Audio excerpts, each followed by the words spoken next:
Matinding init ng panahon, maring magdulot ng sakit sa pag-iisip. Narito ang news scoop ni Kat Gonzales.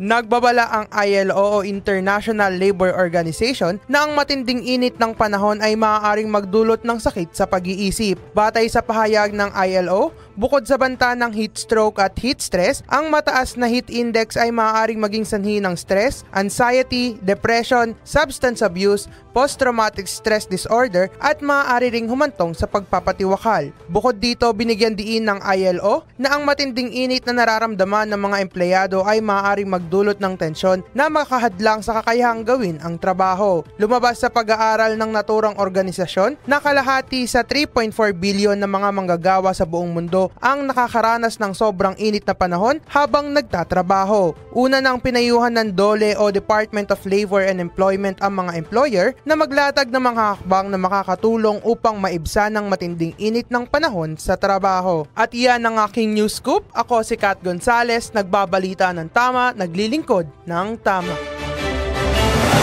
Taga-Aliw po kami, Aliw Broadcasting Corporation, Aliw 23 Free TV, DWIZ AM News Radio sa Metro and Mega Manila, DWIZ News FM Regional Station sa buong Pilipinas, Radyo Ronda AM Radio Network sa buong Pilipinas, at Home Radio 97.9 sa buong Metro and Mega Manila.